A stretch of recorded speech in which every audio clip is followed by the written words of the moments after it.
5, 4, 3, 2, 1, go!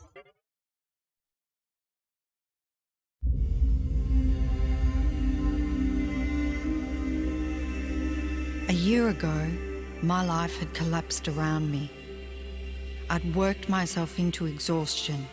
My father died suddenly, and my relationships were in turmoil.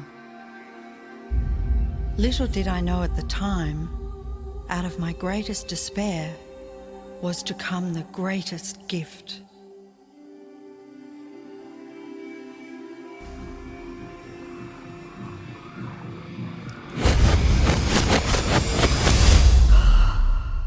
I'd been given a glimpse of a great secret.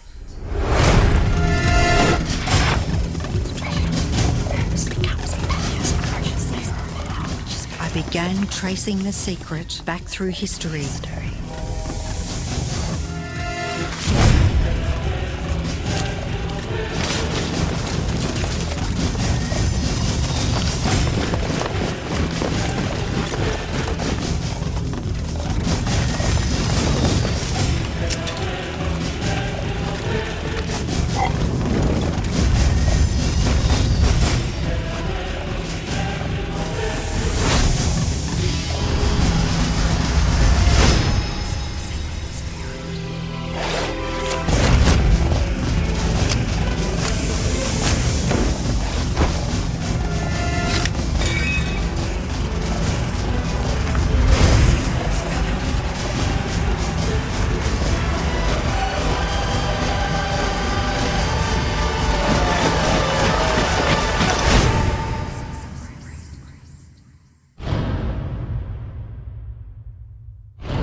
I couldn't believe all the people who knew this. They were the greatest people in history.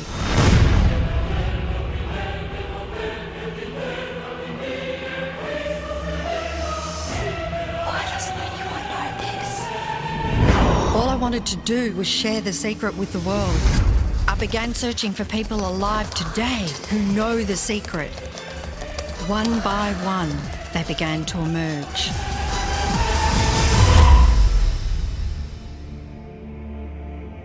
You know, this secret gives you everything you want. Happiness, health, and wealth. You can have, do, or be anything you want. We can have whatever it is that we choose. I don't care how big it is. What kind of a house do you want to live in? Do you want to be a millionaire? What kind of a business do you want to have? Do you want more success? What do you really want? I've seen many miracles take place in people's lives. Financial miracles, miracles of physical healing, mental healing, healing in relationships. All of this happened because of knowing how to apply the secret. This is the great secret of life.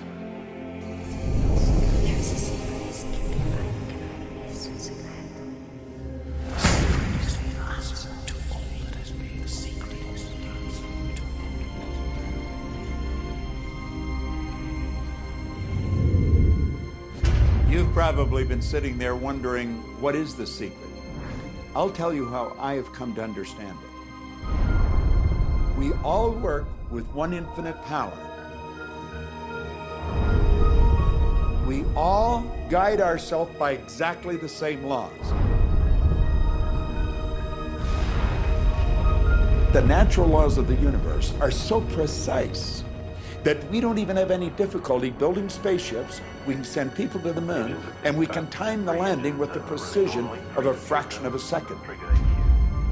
I don't care if you're in India, if you're in Australia, New Zealand, Stockholm, or London, or Toronto, or Montreal, or New York. We're all working with one power, one law. It's attraction. The secret is the law of attraction.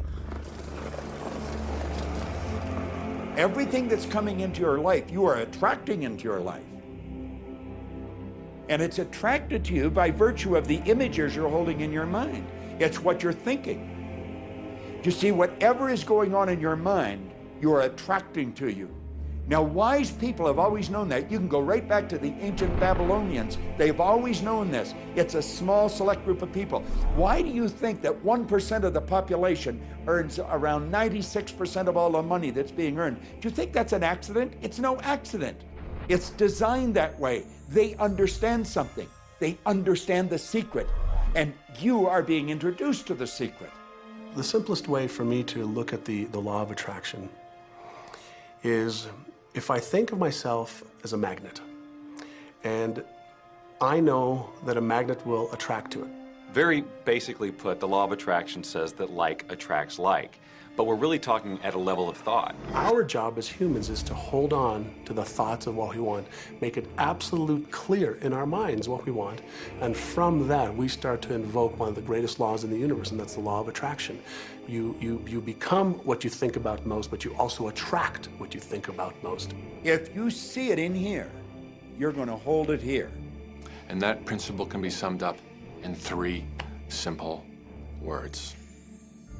Thoughts become things. What most people don't understand is a thought has a frequency. Every thought has a frequency. We can measure a thought. And so if you're thinking that thought over and over and over again, or if you're imagining in your mind, okay, having that brand new car, having the money that you need, building that company, finding your soulmate, if you imagine what that looks like, you're emitting that frequency on a consistent basis. Thoughts are sending out that magnetic signal that is drawing the parallel back to you. See yourself living in abundance, and you will attract it. It always works. It works every time with every person. Here's the problem. Most people are thinking about what they don't want, and they're wondering why it shows up over and over and over again. The law of attraction doesn't care whether you perceive something to be good or bad, or whether you don't want it or whether you do want it. It's responding to your thoughts. So if you're sitting there looking at a mountain of debt, feeling terrible about it, that's the signal you're putting out into the universe. Wow, I feel really bad because of all this debt I've got. You're just affirming it to yourself. You feel it on every level of your being. That's what you're going to get more of.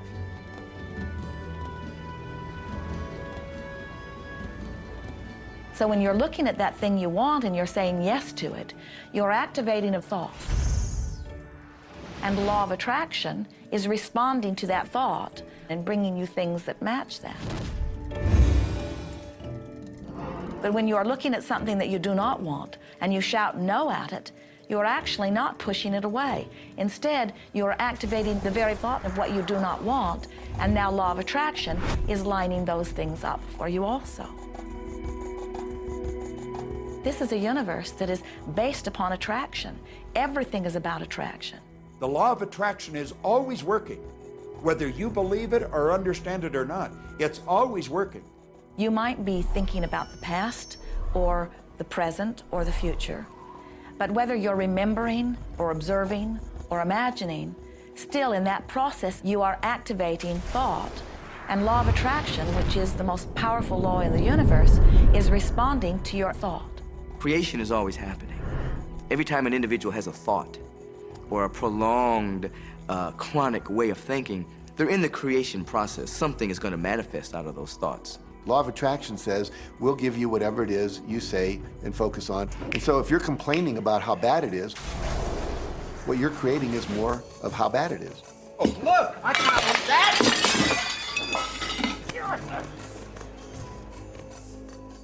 I had a student named Robert.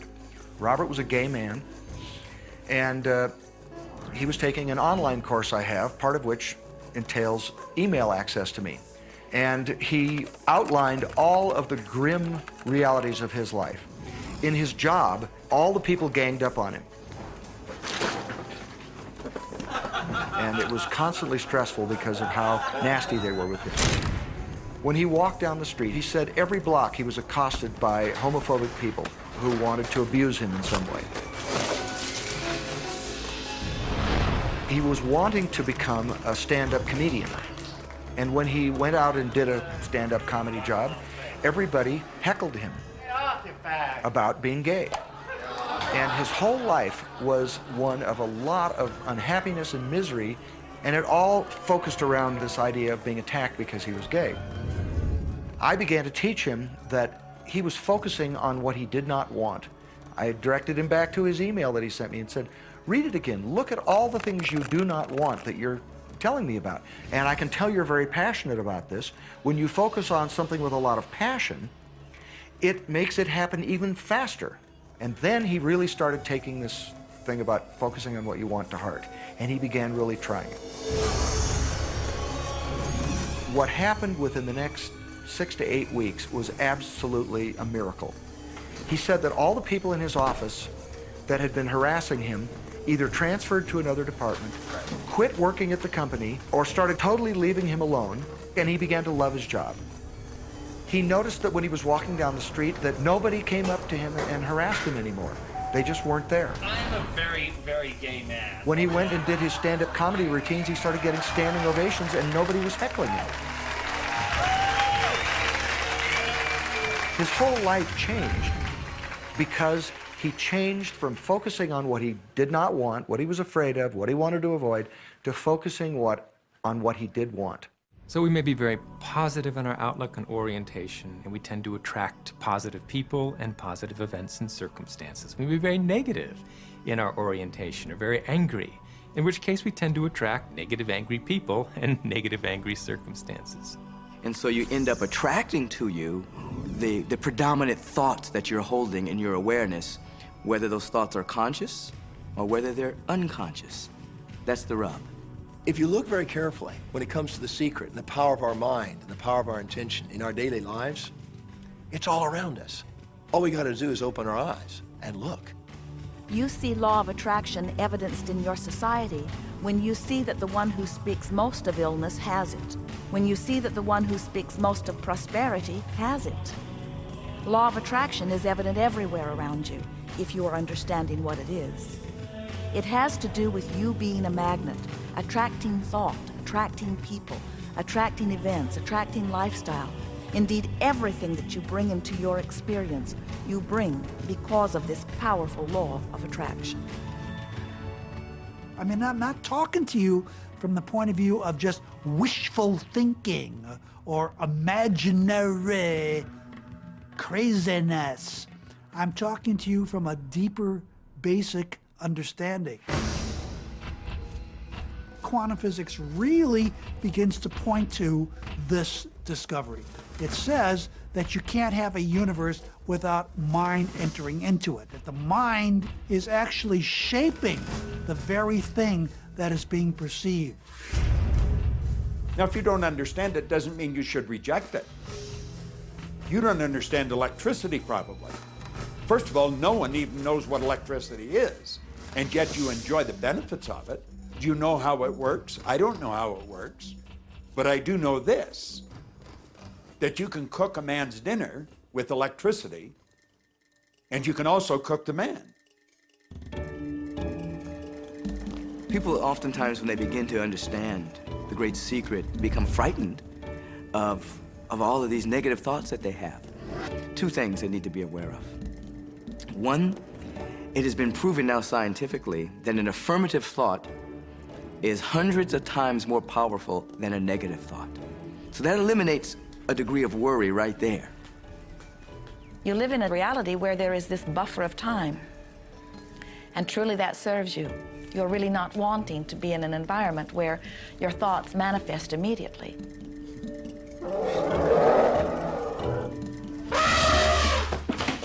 The evidence is long in coming, and that is really a good thing. So you want to become aware of your thoughts, you want to choose your thoughts carefully, and you want to have fun with this, because you are the masterpiece of your own life. You are the Michelangelo of your own life. The David that you are sculpting is you, and you do it with your thoughts. The leaders in the past who had the secret wanted to keep the power and not share the power. So they kept people ignorant of the secret. People went to work, they did their job, they came home. They were on a treadmill with no power because the secret was kept in the few. We live in a universe in which there are laws.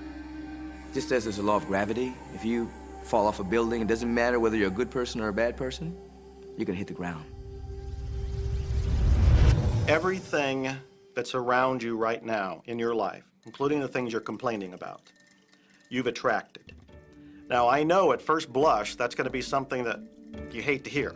You know, you're going to immediately say, I didn't attract the car accident. I didn't attract this particular client. I didn't particularly attract the debt. I didn't attract whatever it happens to be that you're complaining about. And I'm here to be a little bit in your face and to say, yes, you did attract it. And this is one of the hardest concepts to get. But once you've accepted it, it's life transforming. This is part of the overall giant secret here. And most of us attract by default. We just think that we don't have any control over it. Our thoughts are on autopilot, our feelings are on autopilot, and so everything is just brought to us by default. Now, if this is your first time to hear this, it may feel like, oh, I have to now monitor my thoughts. This is going to be a lot of work. It will seem like that at first, but that's where the fun begins. We do not encourage that you try to monitor your thoughts. That will sort of make you crazy. There are so many thoughts coming to you from so many different directions about so many different subjects. That's where your emotional guidance system comes in. Your emotions, your emotional guidance system is what helps you to understand what you're thinking. So your thoughts cause your feelings. The emotions are this incredible gift that we have to let us know what we're attracting. There are only two emotions from our perspective. One feels good and one feels bad. You call them all sorts of different things, but essentially, all of those negative emotions, whether you call it guilt or anger or frustration, all feel much the same. They do not feel good. And all of those are guidance saying that which you are thinking about right now is not in line with what you are really wanting. On another level, it's called bad frequency or bad vibes or whatever you want to call it. The one that feels good, that feeling of hope or happiness or love, that good feeling, that positive emotion, is guidance saying that which you are thinking right now is in alignment with what you are wanting. So it's really so simple. It's right there. The answer is, what am I attracting right now? Well, how do you feel? I feel good. Well, good. Keep doing that. Our feelings are a feedback mechanism to us about whether we're on track or not, whether we're on course or off course. The better you feel, the more in alignment you are. The worse you feel, the more out of alignment you are. What you are doing as you are moving through the variety of your day-to-day experience is you are offering thoughts that are literally formulating your future experience. And you can tell by the way you feel if the things that you're moving toward will please you when you get there.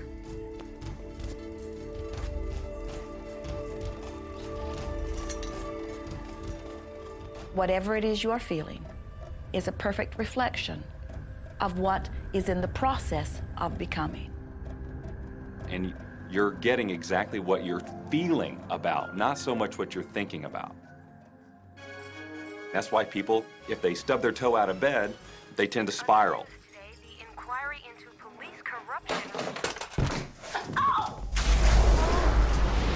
The whole day goes like that, you know.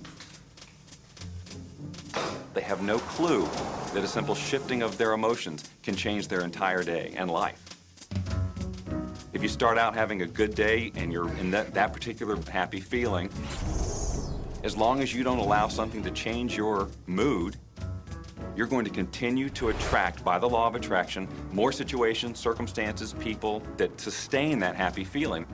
Good days, bad days, rich get richer, poor get poorer. It's all about what these people are predominantly and continually feeling.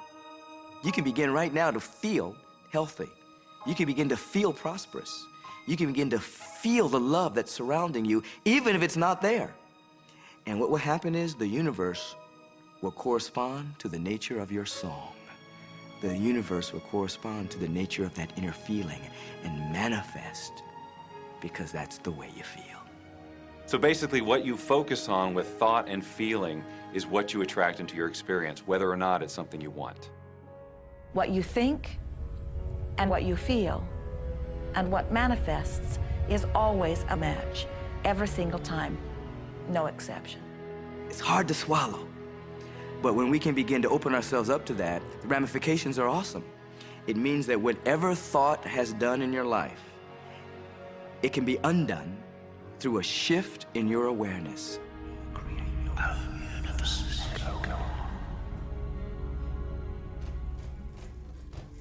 It's really important that you feel good, because this feeling good is what goes out as a signal into the universe and starts to attract more of itself to you. So the more you can feel good, the more you will attract the things that help you feel good in order to keep bringing you up higher and higher. When you're feeling down, do you know that you can change it like that? Put on a beautiful piece of music. Start singing. That'll change your emotion. Or think of something beautiful. Think of a baby. Maybe one you love. And dwell on it. Really keep that thought in your mind. Block everything out but that thought. I guarantee you'll start to feel good. This principle applies to your family pet, for instance, which I believe are wonderful because they put you in a great emotional state. When you feel love for your pet, that's a great state of love. It's going to bring goodness into your life. What a gift that is. And when you begin to get the hang of this, when you begin to guide your thoughts based upon the way they feel, and you begin to notice the correlation between what you're feeling and thinking and what's coming back to you, before you know it, you will know that you are the creator of your own reality. And those who are watching from a distance will stand in amazement at the perfect life you live. Since I learned the secret and started applying it to my life has truly become magical. I think the kind of life that everybody dreams of, and I live on a day-to-day basis. I live in a $4.5 million mansion. I have a wife to die for. I get to vacation in all the fabulous spots of the world. I've climbed mountains, I've explored, I've been on safaris. And all of this happens and continues to happen because of knowing how to apply the secret. Life can be absolutely phenomenal, and it should be, and it will be, when you start using the secret.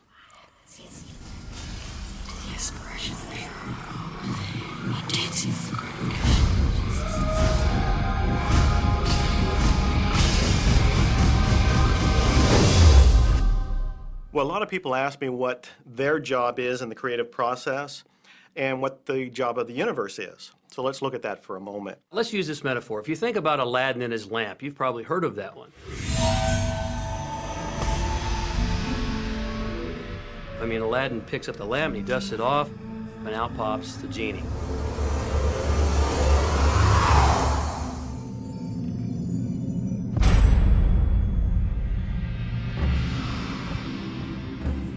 And the genie always says one thing. Your wish is my command. If you trace the story back to its origins, you know, we now think that there's 3 wishes, but if you trace the story back to its origins, there's absolutely no limit whatsoever to the wishes. Think about that one. Now, let's take this metaphor and blow it out and apply it to you in your life. Remember, Aladdin is the one who always asks for what he wants. Then you've got the universe at large, which is this grand genie, and traditions, you know, have called it so many different things. Your holy guardian angel, your higher self. I mean, we could put any label on it, and you choose the one that works best for you. But every tradition has told us there's something bigger than us.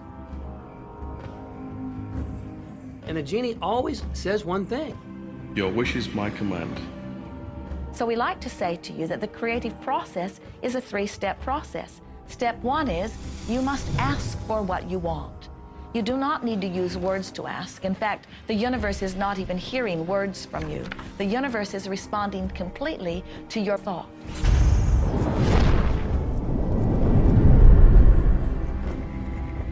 What do you really want? Sit down and write it out on a piece of paper. Write it in the present tense. You might begin by writing, I am so happy and grateful now that, and then explain how you want your life to be in every area. And this is really fun. This is like having the universe as your catalog, and you flip through it and you go, well, I'd like to have this experience, and I'd like to have that product, and I'd like to have a person like that. It is you just placing your order with the universe. It's really that easy. The second step is answer, an answer to what you're asking. And that is not your work in your physical form. The universe will do that step for you. All of the universal forces are responding to the thoughts that you have set into motion. Your wish is my command. And the universe will start to rearrange itself to make it happen for you. Most of us have never allowed ourselves to want what we truly want because we can't see how it's going to manifest. If you do just a little research, it is going to become evident to you that anyone that ever accomplished anything did not know how they were going to do it. They only knew they were going to do it. You don't need to know how it's going to come about. You don't need to know how the universe will rearrange itself. You don't know how, it'll be shown to you. You will attract the way. So then our friends say, something must be going terribly wrong because I know I am asking, so where's my stuff? And we say, you are asking. You are completing step one. You can't help but do that. The universe is answering every time, no exception. But there is another step that you must understand, and it is called step 3, which is the receiving step, which means you must bring yourself into alignment with what you're asking for. When you're in alignment with what you want, you feel wonderful. That's what enthusiasm is. That's what joy is. That's what appreciation is. That's what that feeling of passion is. But when you are feeling despair or fear or anger, those are strong indicators that you are not right now in alignment with what you're asking for. And so when you begin to realize that the way you feel is everything, and you begin to direct your thoughts based upon how they feel, little by little, you can find the feeling place of it, and now you are one with it, and now it must manifest into your experience.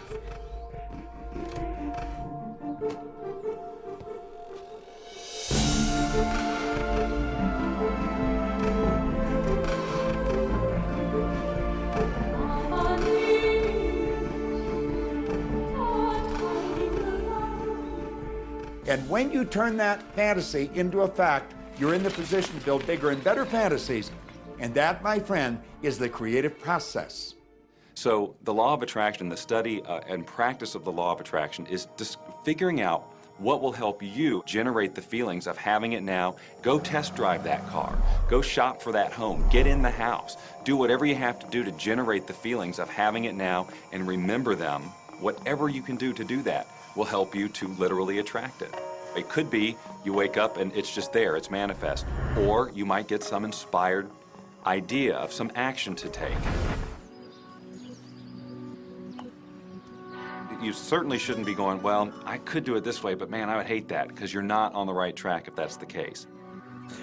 Action will sometimes be required, but if you're really doing it in line with what the universe is trying to deliver, it's going to feel joyous, you're going to feel so alive, time will just stop, you could do it all day. The universe likes speed. Don't delay, don't second guess, don't doubt. When the opportunity's there, when the impulse is there, when the intuitive nudge from within is there, act. That's your job. And that's all you have to do. You will attract everything that you require. If it's money you need, you'll attract it. If it's people you need, you'll attract it. If it's a certain book you need, you'll attract it. You've got to pay attention to what you're attracted to. Because as you hold images of what you want, you're going to be attracted to things and they're going to be attracted to you. But it literally moves into physical reality with and through you.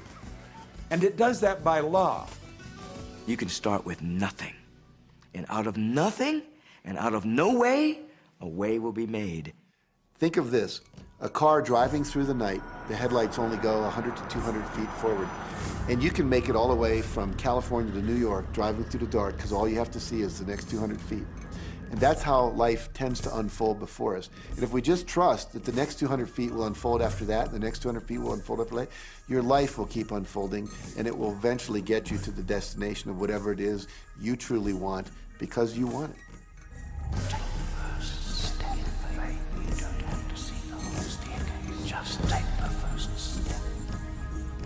Well, another thing people wonder about is how long is this going to take?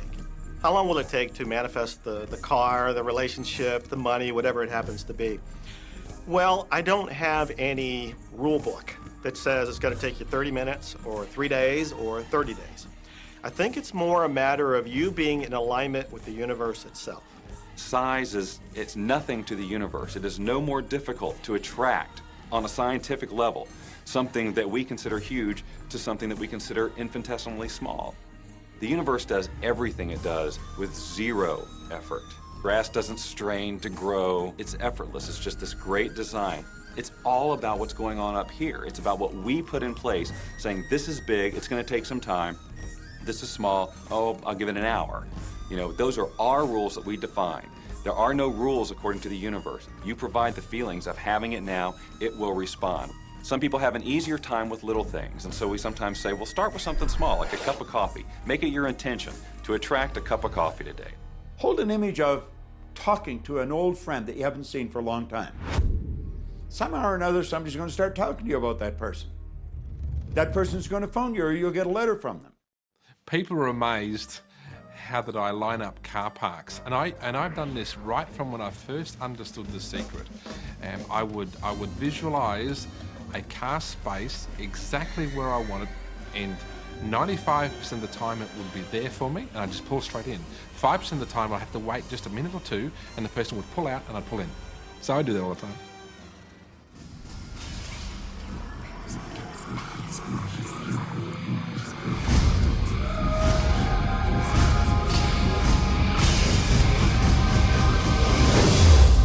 A lot of people feel stuck or in prison or confined by their current circumstances.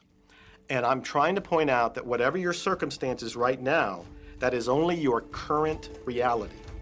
And current reality will begin to change as a result of watching this and beginning to use the secret. But sometimes it feels like you're stuck because you continue to think the same thoughts over and over again. And so you tend to get the same results over and over again. And the reason is because most people offer the majority of their thought in response to what they are observing. You see, if you're just looking at what is, then you're just thinking about what is. And when you think about what is, law of attraction gives you more of it. And then if you just observe what is, then you're just thinking about what is. And law of attraction gives you more of what is. And then if you just observe, well, we've been over this, haven't we? You have to find a way that you are approaching what is through a different vantage point. Most people look at their current state of affairs and they say, this is who I am. That's not who you are. That's who you were. You see, if you look at your current state of affairs right now, let's say, for instance, that you don't have a lot of money in your bank account, or you don't have the relationship that you want, or your health and fitness isn't up to par. That's not who you are. That's the residual outcome of your past thoughts and actions. So we're constantly living in this residual, if you will, of the thoughts and the actions we've taken in the past. When you look at your current state of affairs and define yourself by that, then you doom yourself to have nothing more than the same in the future. All that we are is the result we have thought. Okay, what can you do right now to begin to turn your life around? I'll tell you 2 or 3 things. Start making a list of things to be grateful for. Start with that, because this shifts your energy. It starts to shift your thinking. Where before this exercise, you might be focusing on what you don't have, and you might be focusing on your complaints, and you might be focusing on whatever the problems are. When you do this exercise, you start to go in a different direction. You start to be grateful for all the things that you feel good about. Gratitude is absolutely the way to bring more into your life. Every man knows that when his wife's appreciating him for the little things he does, what does he want to do? He wants to do more. It's always about appreciation. It pulls things in. It attracts support. I've said for many years that whatever we think about and thank about, we bring about. Because that's that feeling that you have to have, you know. And so for me, it's been such a powerful exercise every morning to get up and say thank you. Every morning when my feet hit the floor, thank you. And then I start running through what I'm grateful for as I'm going to brush my teeth and do the things I do in the morning. And I'm not just thinking about them and doing some rote routine, but I'm putting it out there and I'm feeling the feelings of gratitude. Because as soon as you start to feel differently about what you already have, You will start to attract more of the good things, more of the things you can be grateful for. Because you can look around and say, well, look, I don't have the car I want. I don't have the house I want. I don't have the health I want. I don't have the spouse I want. Whoop, back up, back up. Those are all the things you don't want. Focus on what you already have that you're grateful for. And it might be you have the eyes to watch this. It might be the clothes that you have. Yes, you might prefer something else, and you might get something else pretty soon if you start feeling grateful for what you have. I think everybody goes through times when they say, oh man, things aren't working right, or things are going bad, and there were some things going on in my family, and I found a rock. I was just sitting here holding this rock. You might see me carrying around. I found a rock. I stuck it in my pocket, and I said, you know what? Every time I touch this rock, I'm going to think of something that I'm grateful for. And so every morning when I get up in the morning, I pick it up off the dresser, I put it in my pocket, and I go through the things that I'm grateful for. At night, what do? You empty your pocket, and there it is again. And I've had some different experiences with that. I've had some amazing experiences. I had a guy from South Africa, and he saw me drop it. He said, what is that? Well, what's that? I explained it to him, so he started calling it a gratitude rock. Gratitude rock. 2 weeks later, I got an email from him from South Africa. And he said, my son is dying from a rare disease. It's a type of hepatitis. He said, would you send me 3 gratitude rocks? Now, they're just rocks I found off the street, you know? So I said, sure. I had to make sure that the rocks were very special. And so I went out to the stream, looked, picked out the right rocks, and sent them off to him. 4 or 5 months later, I get an email from him. He said, my son's better. He's doing terrific. And he said, but you need to know something. He says, we've sold over 1,000 rocks at $10 a piece as gratitude rocks, and we've raised all this money for charity. Thank you very much. And so it's very important to be in an attitude of gratitude, as I call it. Another thing that I would suggest that you do right now to turn your life around, and this is so huge that I can't find the words to describe just how powerful this can be for you.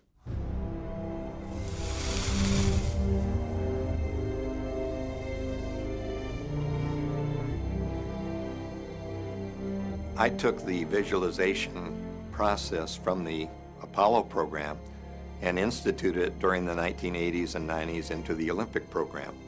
And it was called visual motor rehearsal. When you visualize, then you materialize.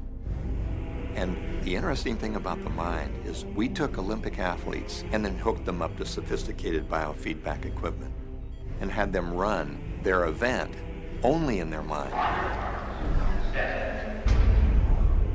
Incredibly, the same muscles fired in the same sequence when they were running the race in their mind as when they were running it on the track. How could this be? Because the mind can't distinguish whether you're really doing it or whether it's just a practice. I think if you've been there in the mind, you'll go there in the body. When you're visualizing, when you've got that picture playing out in your mind, always and only dwell upon the end result.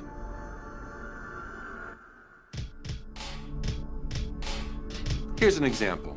Look at the back of your hands right now. Really, look at the back of your hands. The color of your skin, the freckles, the blood vessels, the rings, the fingernails, the fake fingernails. Take in all those details right before you close your eyes. And then see those hands, your fingers, wrapping around the steering wheel of your brand new car.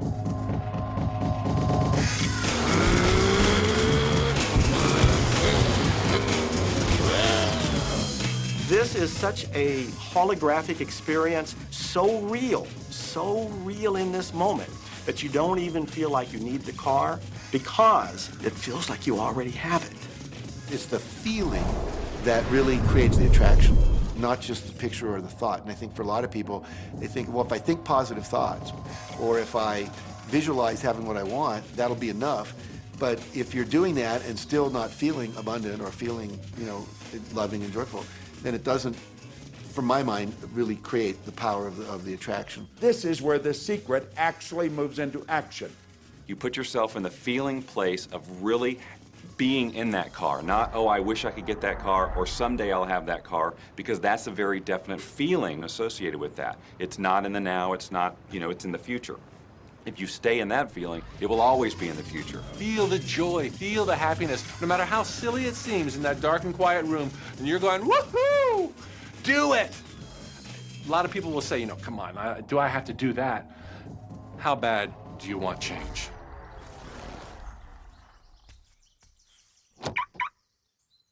Now that feeling and that inner seeing will begin to be an open doorway through which the power of the universe will begin to express. What power I cannot say.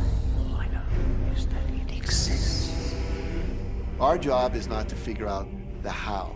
The how will show up out of the commitment and the belief in the what.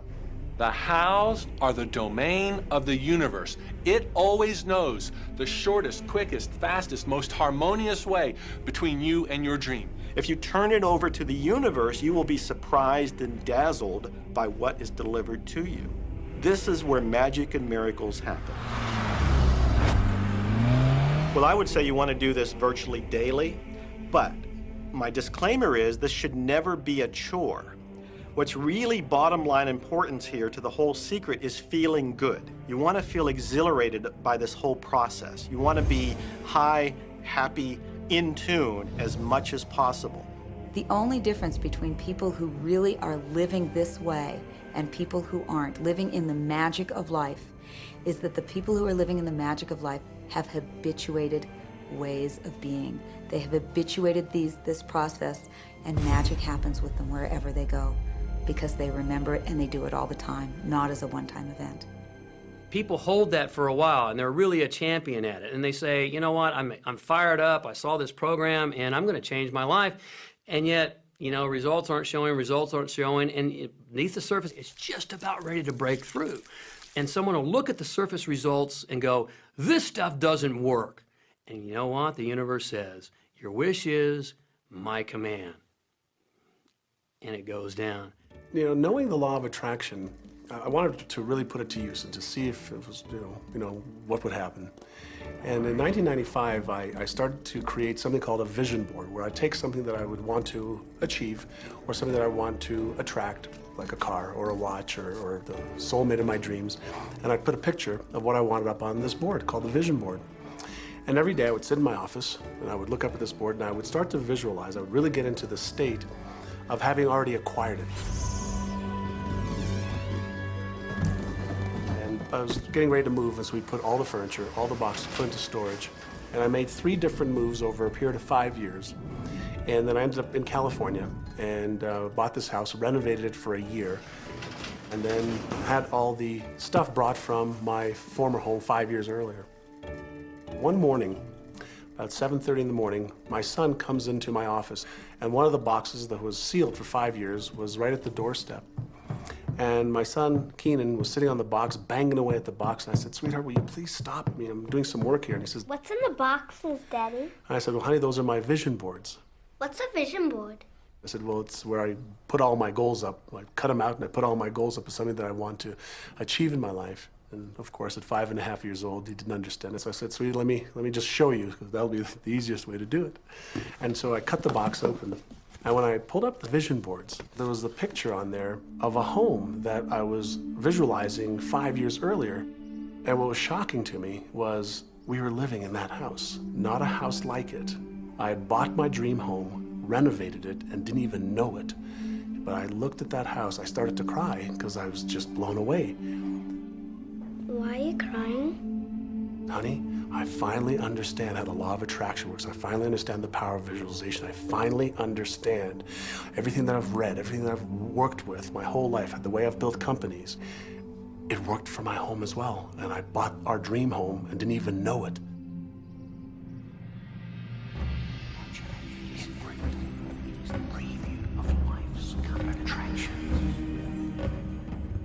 Decide what you want. Believe you can have it. Believe you deserve it. Believe it's possible for you. And then close your eyes every day for several minutes and visualize having what you already want and feeling the feelings of already having it. Come out of that and focus on what you're grateful for already. And really enjoy it, okay? And then go into your day and release it to the universe and trust that the universe will figure out how to manifest it.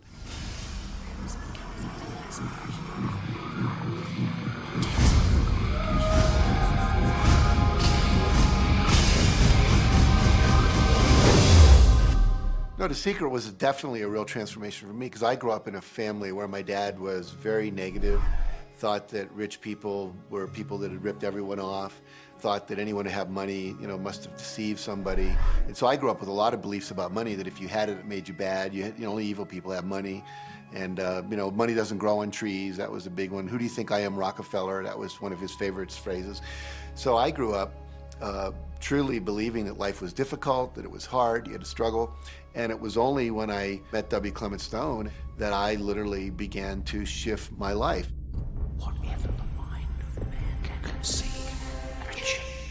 When I was working with Stone, he said, I want you to set a goal that's so big that if you achieved it, it would blow your mind. And you would know it's only because of what I've taught you that you would have achieved this goal. Well, at the time, I was making about $8,000 a year. And for some reason, I wanted something that was really measurable. So I said, I want to make $100,000 in a year. Now, I had no idea how I could do that. I saw no strategy, no possibility, but I just said, I'm going to declare that, I'm going to believe it, I'm going to act as if it's true, and release it. And so I did that. And one of the things he taught me was every day to close your eyes and visualize the goal as if it's already achieved. And I had actually made a $100,000 bill that I put on the ceiling. So the first thing I'd see when I woke up, I'd look up and there it was, and it would remind me that this was my intention. And then I would close my eyes and visualize having this $100,000 a year lifestyle. And interestingly enough, nothing major happened for about 30 days. I didn't have any great breakthrough ideas, no one was offering me more money. And all of a sudden, I was in the shower, it was about 4 weeks into it, and I had a $100,000 idea. It just came right into my head. I had a book I had written, and I said, if I could sell 400,000 copies of my book at $25 each, that'd be $100,000. Now, the book was there, but I never had this thought. And one of the secrets, I think, is that when you have inspired thought, you have to trust it, and you have to act on it. Now, I didn't know how to do that. I didn't know how I was going to sell 400,000 copies. We'd never done that. And then I saw the National Enquirer at the supermarket. I had seen that millions of times, and it was just background. And all of a sudden, it jumped out of me as foreground, and I thought, wow, if readers knew about my book, certainly 400,000 people would go out and buy it. And about 6 weeks later, I gave a talk at Hunter College in New York to 600 teachers, and this lady comes up at the end and she says, that was a great talk. I'd like to interview you. Let me give you my card. And I said, who do you write for? I'm a freelancer, but I sell most of my stuff to the National Enquirer. And I had this little theme from the Twilight Zone went off in my head. Na, na, na, na, na, na, na. Like, whoa, this stuff's really working. So that article came out, and our book sales started to take off. But the point I want to make is that I was attracting into my life all these different events, including this person. And to make a long story short, I did not make $100,000 that year. We made $92,327. But do you think we were like depressed and going, this doesn't work? No, we were going, whoa, this is amazing. And so my wife said to me, wow, if it works for 100,000, you think it'd work for $1 million? And I said, I don't know. I think so. Let's try it. My publisher actually wrote me a check as a royalty check for our first Chicken Soup for the Soul book. And he actually put a smiley face in his signature because it was the first $1 million check he'd ever written. And so I know from my own experience, because I wanted to test it, does this secret really work? And when we put it to the test, it absolutely worked. And now I live my life from that every single day. Well, I can just imagine what a lot of people that are watching this are thinking. And that is, how can I attract more money into my life? How can I get more of the green stuff? How can I get more wealth and prosperity? How can I, when I love my job, deal with the credit card debt that I have? And the realization that maybe there's a ceiling on the money that can come in because it's coming to me through my job. How can I bring in more? Intend it. This goes back to one of the things we've been talking about throughout the whole secret. Your job is to declare what you would like to have from the catalog of the universe. Well, if cash is one of them, say how much you would like to have. I would like to have $25,000 unexpected income within the next 30 days. or whatever it happens to be. It should be believable for you. Most people have a goal of getting out of debt. That'll keep you in debt forever.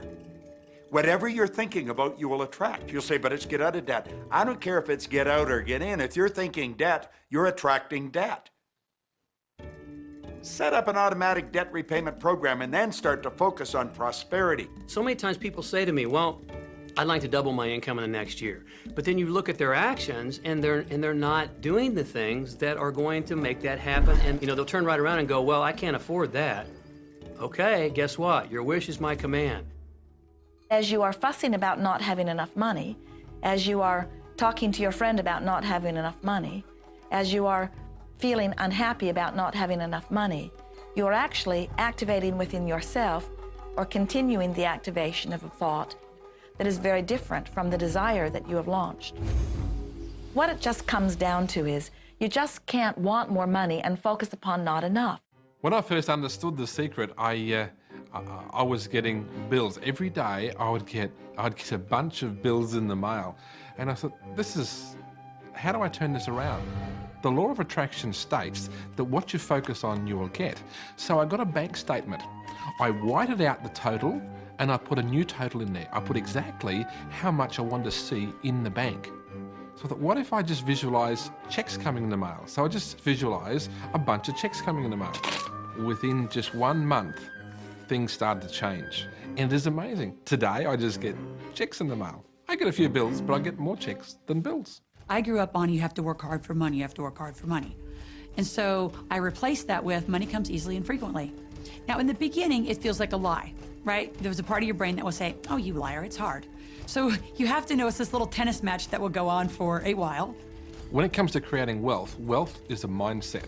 It's all about how you think. I'd say 80% of my coaching that I do one-on-one with folks is about their psychology and the way they think. And I know when people are listening, they say, oh, well, you can do it, I can't. Every person has the capability to change the way they're in a relationship and conversation with money. I find so many people who maybe make a tremendous amount of money, but their relationships stink. That's a technical term, by the way. And that's not wealth. It really isn't. You can go after the money and you might get rich, but it doesn't guarantee you'll be wealthy. I'm not suggesting that money isn't a part of wealth. It absolutely is, but it's only a part. And then I meet a lot of people who are quote unquote spiritual, but they're sick and broke all the time. That's not wealth either. Life is meant to be abundant in all areas.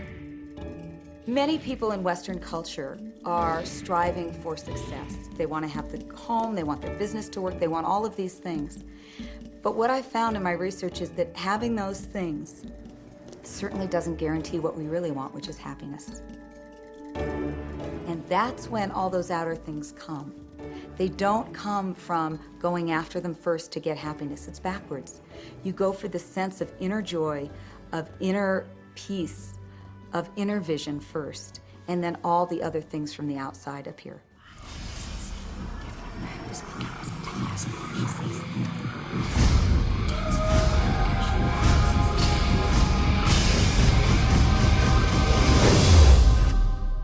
The secret means for me actually that we are creators of our universe, and that every wish of what we want to create will manifest in our life.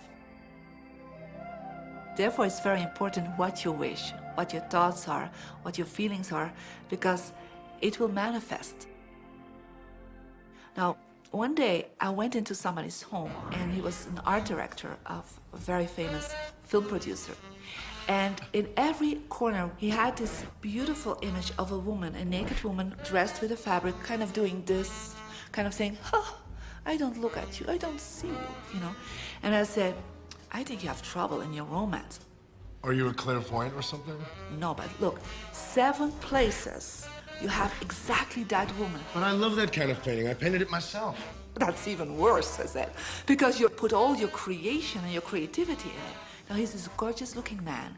He has all these actresses around him because that's the work he does. He doesn't get romance. I said, what do you want? Well, I want to date 3 women a week. Okay, paint yourself with 3 women and hang it in every corner.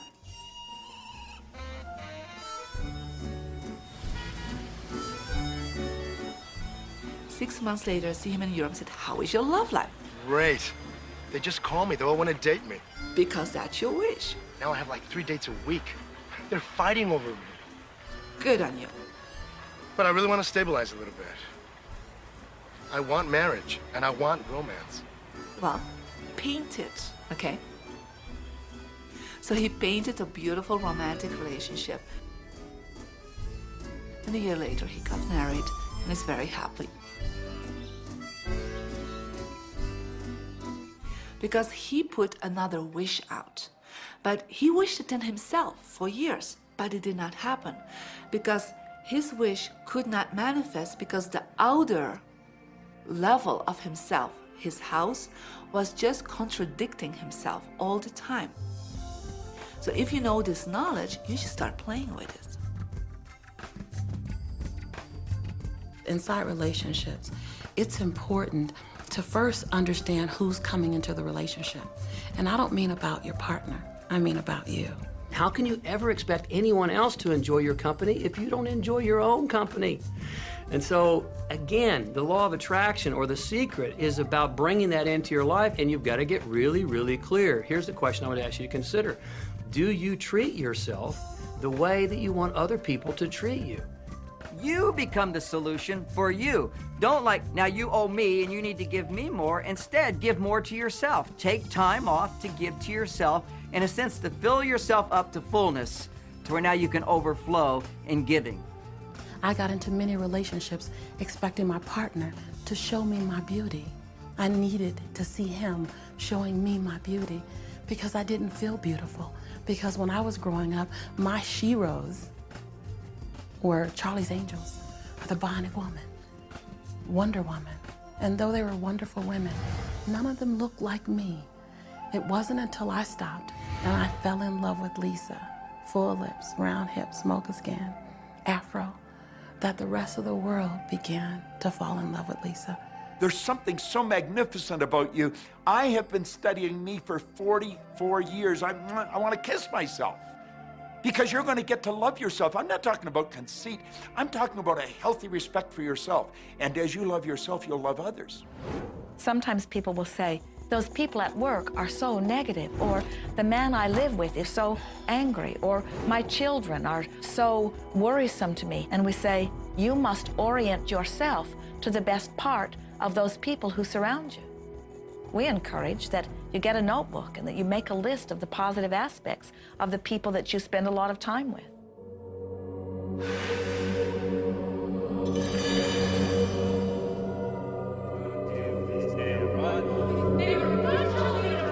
There could be someone that you have a terrible experience with, a terrible relationship with.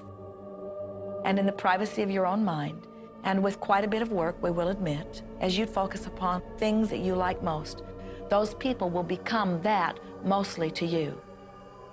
And even though you cannot create in their reality, if they are in a mood or an attitude that doesn't match the mood or an attitude that you have about them, they'll zig while you zag. Law of attraction will not put you in the same space together. Your frequencies don't match up. If you knew your potential to feel good, you would ask no one to be different so that you can feel good. You would free yourself of all of that cumbersome impossibility of needing to control the world or control your mate or control your child.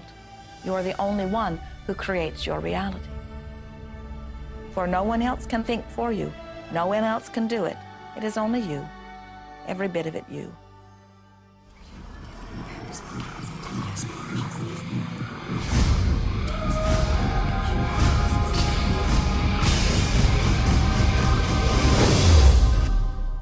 It's important to recognize that our body is really the product of our thoughts. We're beginning to understand in medical science the degree to which the nature of thoughts and emotions actually determines the physical substance and structure and function of our bodies. We've known in the healing arts of a placebo effect. A placebo is something that supposedly has no impact and no effect on the body, like a sugar pill or something. You tell the patient that this is just as effective. And what happens is the placebo has the same effect, if not greater effect, than sometimes the medication is supposed to be designed for that effect. So they found out that the human mind is the biggest factor in the healing arts. more so than sometimes the medication. If somebody is in a situation where they're sick and they have an alternative to try to explore what is in their mind creating it versus using medicine, if it's an acute situation that could really bring death to them, then obviously the medicine is a wise thing to do while they explore what the mind is about. So you don't want to negate medicine. Every form of healing has a place. There is only a stream of well-being that flows, you know. It is a stream of pure positive energy. And the universe, all that we know, is abundant with only that. This is a world that is based upon well-being, and well-being dramatically abounds. And when you are allowing that stream to flow in its fullness, you feel very, very good. And when you are pinching it off a bit, you feel not so good. There is only a stream of goodness or well-being which you are allowing or not. And your magnificent emotions are telling you what the mix is, how you're doing in your allowing or your resisting of this connection. You know people who have had terminal disease. Stop and think of the word dis-ease. Hyphenate the word. That's a body that's not at ease. We've got 1,000 different diagnoses and disease out there. They're just the weak link. They're all the result of one thing, stress. And you put enough stress on the chain, you put enough stress on the system, and one of the links breaks. Our physiology creates disease to give us feedback, to let us know we have an imbalanced perspective and we're not loving and we're not grateful. So the body's signs and symptoms are not something terrible. The question that's frequently asked is when a person has manifested a disease in their body temple or some kind of discomfort in their life, through the power of right thinking, can it be turned around? And the answer is absolutely yes. On November 23rd, I was diagnosed with breast cancer. I truly believed in my heart, with my strong faith, that I was already healed. During the day, all day long, I would just say, thank you for my healing. On and on and on I went, thank you for my healing. I believed in my heart I was healed. I saw myself as if cancer was never in my body. One of the things I did to heal myself was to watch very funny movies. That's all we would do, is just laugh, laugh, laugh. We couldn't afford to put any stress in my life because we knew stress was one of the worst things you can do while you're trying to heal yourself. From the time I was diagnosed, which was November 23rd, to the time I was healed totally was approximately 3 months. And that's without radiation and chemotherapy. Well, we come with a basic program. It's called self-healing. You get a wound, it grows back together. You get a bacterial infection, the immune system comes and takes care of those bacteria and heals it up. The immune system is made to heal itself. Dis-ease cannot live in a body that's in a healthy emotional state. Your body is casting off millions of cells every second, and it's creating millions of new cells. In fact, literally, parts of our body are replaced every day. Other parts take a few months, other parts a couple of years. But within a few years, we have a brand new physical body. If you have a disease and you're focusing on it and you're talking to people about it, you're going to create more disease cells. See yourself living in a perfectly healthy body. Let the doctor look after the disease. Can you feel the difference between having painful arthritis in your hips and feeling fearful about it, or having painful arthritis in your hips and feeling hopeful about it? The difference between fearful and hopeful is the difference between recovery or not. Happier thoughts lead to essentially a happier biochemistry, a happier, healthier body. Negative thoughts, stress have been shown to seriously degrade the body and the functioning of the brain, because it's our thoughts and emotions that are continuously reassembling, reorganizing, recreating our body. Remove physiological stress from the body, and the body does what it was designed to do. It heals itself. I've seen kidneys regenerated. I've seen cancer dissolved. I've seen eyesight improve and come back. I always say that incurable means curable from within. You can change your life and you can heal yourself.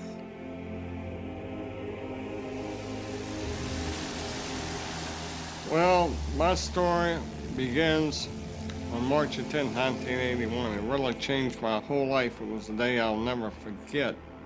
I crashed an airplane.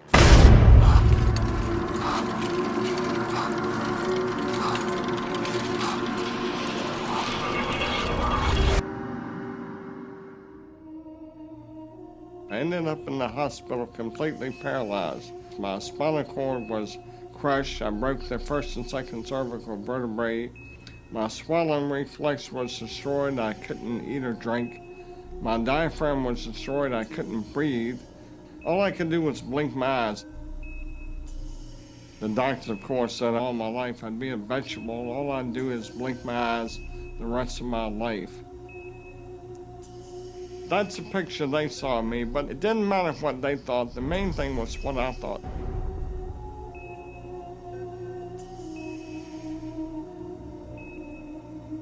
I picture myself being a normal person again, walking out of that hospital. The only thing I had to work with in the hospital was my mind. As long as you have your mind, you can put things back together again. I was hooked to a respirator, and they said I'd never breathe on my own again because my diaphragm was destroyed. But this little voice kept saying to me, breathe deep, breathe deep.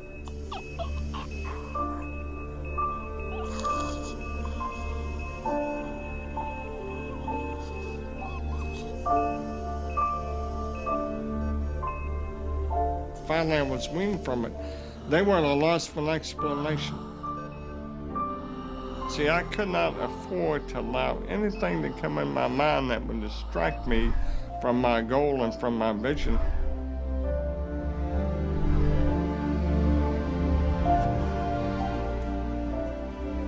Well, I set a goal to walk out of the hospital on Christmas. That was my goal.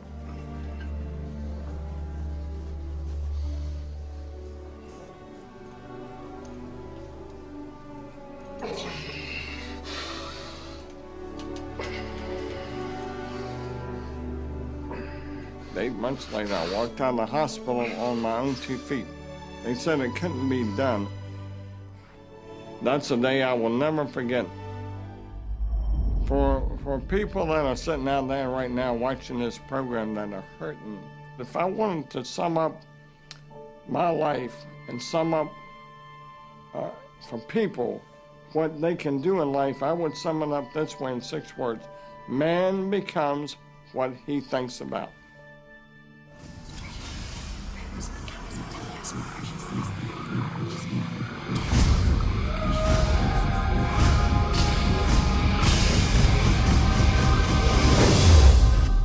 We notice that there are so many people who are living life in a very conditional way. They look out and they see things that are wonderful and they say, yes, we want more of those. We would vote for that. We would support that with our time and energy and money. But then they look out and they see things that they do not want, terrible things that they do not want to live and that they do not want to see others live. And they say, we've got to do something about getting rid of those things. But they don't realize that as they push against the unwanted, they add power to it. In this world, there is a war against poverty and a war against cancer and a war against teenage pregnancy and a war against terrorism and a war against violence and a war against terrorism. Did we mention that there's a war against terrorism? And all of this pushing against is only adding to, because you can't say no and make it go away. When you shout no, law of attraction is lining that up. The reason that what you resist persists is because if you're resisting something, you're saying, no, I don't want this thing because it makes me feel this way, the way I'm feeling right now. So you're just putting out this really strong emotion of, wow, I really don't like this feeling, and it's there, and it just comes racing towards you. You know, the anti-war movement creates more war. The anti-drug movement has actually created more drugs because we're focusing on what we don't want, drugs. People will say, well, shouldn't I focus upon that? That is true. And we say, that is like saying, because someone gave their attention to something they did not want long enough that now it is manifested, I should do it too. And we say, we don't really understand that reasoning. Mother Teresa was brilliant. She said, I will never attend an anti-war rally. If you have a peace rally, invite me. You know, she knew. She understood the secret. I mean, look what she manifested in the world. So if you're anti-war, be pro-peace. If you're anti-hunger, be pro people having more than enough to eat. If you're anti a particular politician, be pro his opponent. Often elections are tipped in the favor of the person that people are really against because he's getting all the energy and all the focus. You want to focus on what you want, not what you don't want. It's okay to notice what you don't want because that gives you contrast to say, well, this is what I do want. But the fact is that the more you talk about what you don't want or talk about how bad it is, read about all of that all the time, and then say, oh, how terrible it is, well, you're creating more of that. You know, so many times people say to me, well, James, I have to be informed. Maybe you have to be informed, but you don't have to be inundated. Learn to become still and to take your attention away from what you don't want and all the emotional charge around it and place the attention on what you wish to experience. I always say when the voice and the vision on the inside become more profound and more clear and loud than the opinions on the outside, you've mastered your life. You are not here to try to get the world to be just as you want it to be. You are here to create the world around you that you choose, while you allow the world as others choose it to be, to exist also.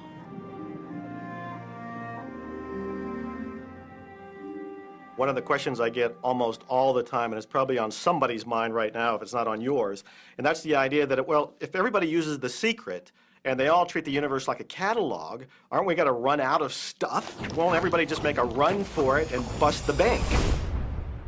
What's beautiful about the teaching of the Great Secret is that there's more than enough to go around for everyone. There is a lie that acts like a virus within the mind of humanity. And that lie is there's not enough good to go around. There's lack, and there's limitation, and there's just not enough.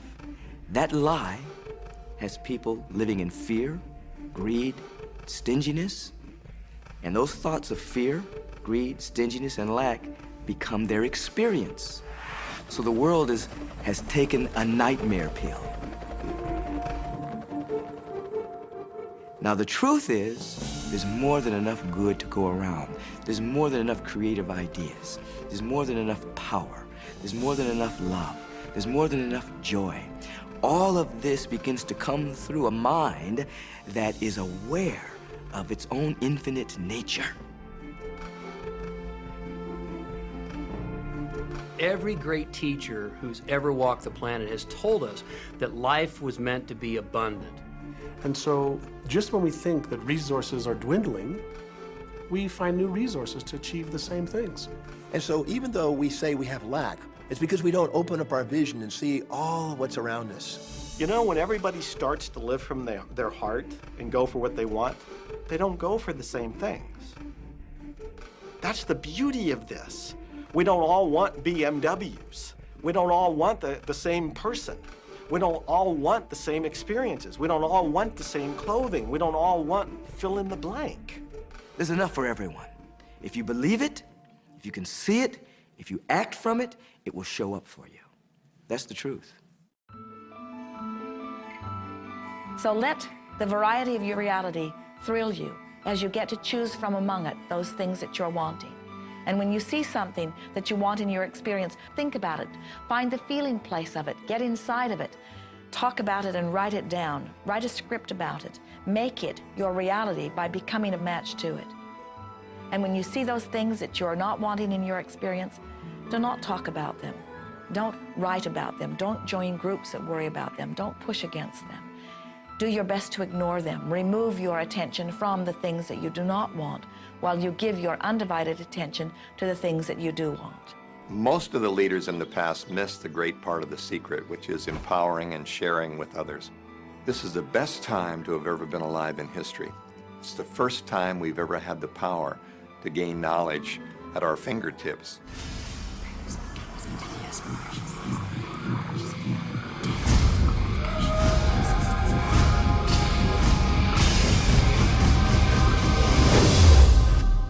When we look around us, even at our own bodies, what we see is the tip of the iceberg. Think of this for a moment. Take your hand and look at it. Now, your hand looks solid, but it's really not. If you put it under a proper microscope, you'd see a mass of energy vibrating. Everything is made up of the exact same thing, whether it's your hand, whether it's the ocean, or whether it's a star. Everything is energy. And let me help you understand that just a little bit.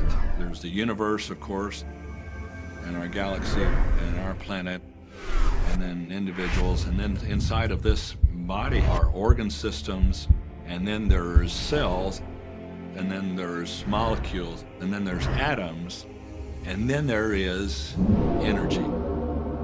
So there are a lot of levels to talk about something on, but everything in the universe is energy. I don't care what city you're living in, you've got enough power in your body, potential power, to illuminate the whole city for nearly a week. Most people define themselves by this finite body, but you're not a finite body. I mean, even under a microscope, you're an energy field. Well, what we know about energy is this. You go to a quantum physicist and you say, what creates the world? And he or she will say, energy. Well, describe energy. Okay, it can never be created or destroyed. It's always was, always has been. Everything that ever existed always exists. It's moving into form, through form, and out of form. Okay, great. You go to a theologian and you ask the question, what created the universe? And he or she will say, God. Okay, describe God. Always was and always has been, never can be created or destroyed, all that ever was, always will be, always moving into form, through form, and out of form. You see, it's the same description, just different terminology. And so if you think you're this meat suit running around, think again. You're a spiritual being. You're an energy field operating in a larger energy field. We're all connected. We just don't see it. There isn't an out there and an in here. Everything in the universe is connected. It's just one energy field. You are extensions of source energy, and you are here in these magnificent bodies, but your bodies have distracted you, for the most part, from who you really are. You are source energy. You are eternal beings. You are God force. You are that which you call God. Scripturally, we could say that we are the image and the likeness of God. We could say we are another way that the universe is becoming conscious of itself. We could say that we are the infinite field of unfolding possibility. All of that would be true. Every great tradition has told you that you were created in the image and the likeness of the creative source. That means that you have God potential and power to create your world, and you are. You are. And maybe you've created things to this point that are wonderful and worthy of you, and maybe you haven't. The question I'd ask you to consider is, do the results you have in your life, are they what you really want? And are they worthy of you? If they're not worthy of you, then when would now be the right time to change those? Because you have the power to do that.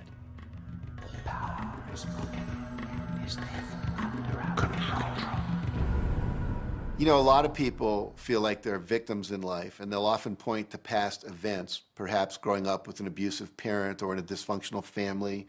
And I would add as a parenthesis here that most psychologists believe that about 85% of families are dysfunctional. So it's like all of a sudden you're not so unique. My parents were alcoholics, my dad abused me, my mother divorced him when I was 6. From the age of 13 to 18, I was involved in street gangs. I had a severe motorcycle accident. I was homeless at one point in Dallas. I lived in poverty for 15 years in Houston. When I was a child, I had learning difficulties, and I was considered learning disabled, and I was told I would never read, write, or communicate, never amount to anything, not go very far in life. I mean, that's almost everybody's story in some form or not. So that's just called so what. The real what is, what are you going to do now? What do you choose now? Because you can either keep focusing on that or you can focus on what you want. And when people start focusing on what they don't want falls away. And that part expands and the other part disappears. We are wanting you to come to the place where you're beginning to offer your thought deliberately, where you're guiding your thoughts on purpose, where you are the creator of your own experience because you are the manager of your own thoughts. The beautiful thing about the law of attraction is that you can begin where you are, and you can begin to think, real thinking, and you can begin to generate within yourself a feeling tone of harmony and happiness. The law will begin to respond to that. So now you start to have different beliefs, like there is more than enough in the universe, or you have the belief that everything goes right for me. Or you have the belief that I'm not getting older, I'm getting younger. We can create it the way we want it by using the law of attraction. And you can break yourself free from your hereditary patterns, cultural codes, social beliefs, and prove once and for all that the power within you is greater than the power that's in the world. Some of you may be thinking, well, that's very nice, but I can't do that, or she won't let me do that, or he'll never let me do that, or I haven't got enough money to do that, or I'm not strong enough to do that, or I'm not rich enough to do that, I'm not. Every single I'm not is a creation. Whether you can or you can't, you are right. Are there any limits to this? Absolutely not. We are unlimited beings. We have no ceiling. The capabilities and the talents and the gifts and the power that is within every single individual on this planet is unlimited.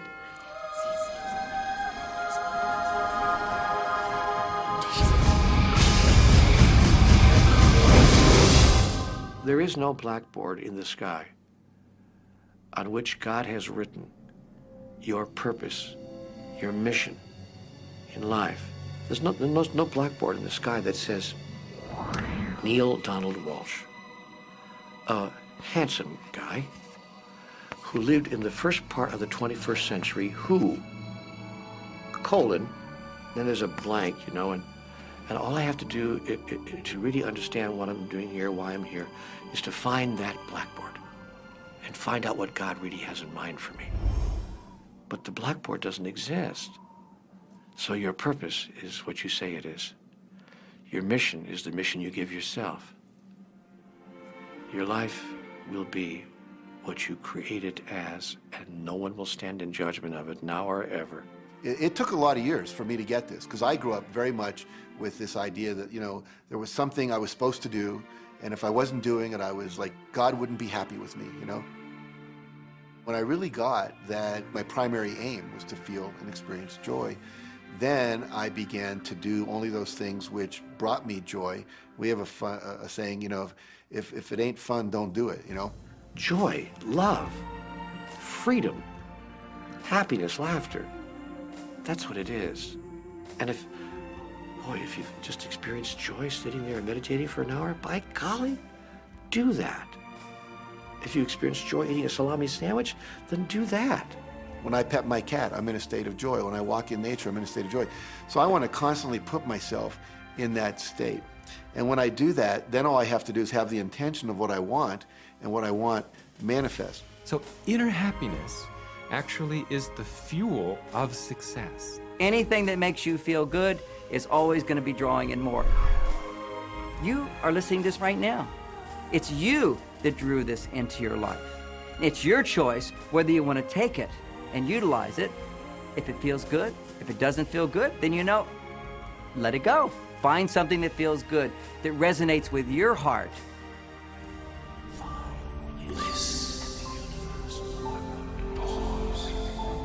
Joseph Campbell said, "Follow your bliss." We think those are the best words we have ever heard spoken from a human tongue. And if one could follow one's bliss, you would follow the trail to abundance and well-being on all subjects. Enjoy life with us, because life is phenomenal. It's a magnificent trip. You will live in a different reality, a different life, and people will look at you and say, "What do you do different than me?" Well, the only thing that is different is that you work with a secret. And then you can do and have and be things that people would say that's impossible for you to do and have and be. We're really now moving into a new era. It's the era where the last frontier is not space, as Star Trek would say, but it's going to be mind. I see a future of unbounded potential, unbounded possibilities. Remember, we're using at most 5% of the potential of the human mind. 100% human potential is the result of proper education. So imagine a world where people were using their full mental and emotional potential. We could go anywhere. We could do anything, achieve anything. See yourself with the good that you desire. Every religious book tells us that. Every great book on philosophy, every great leader, all the avatars who have ever lived, go back and study the wise ones. Many of them have been presented to you in this program. You know what? They all understood one thing. They understood the secret. Now you understand it. And the more you use it, the more you'll understand it. You may be feeling that it would be easier to be hearing these words if they had come to you the first day of your experience upon this earth. And if we were talking to you on your first day of physical life experience, we would say to you, welcome to planet Earth.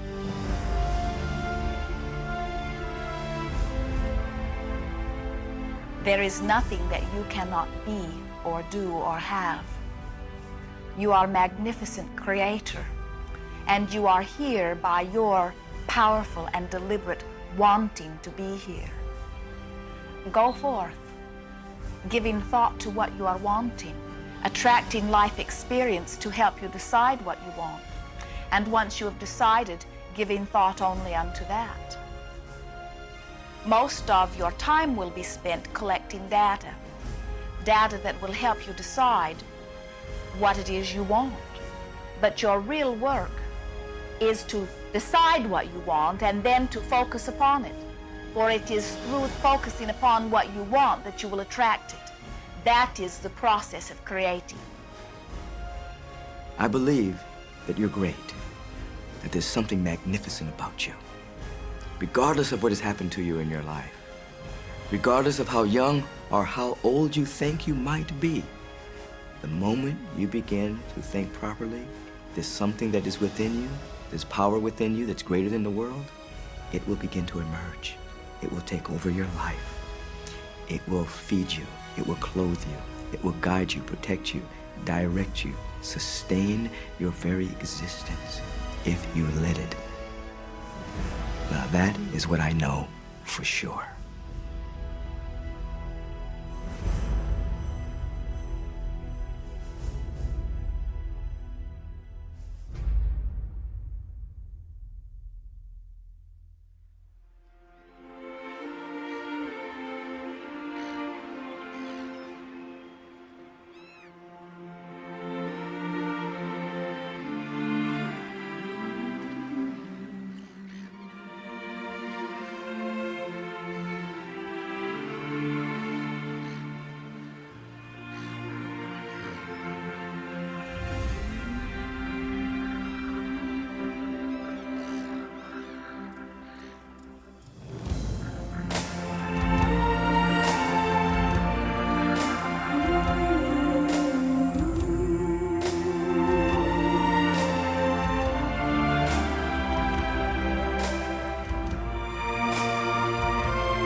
Easy about this.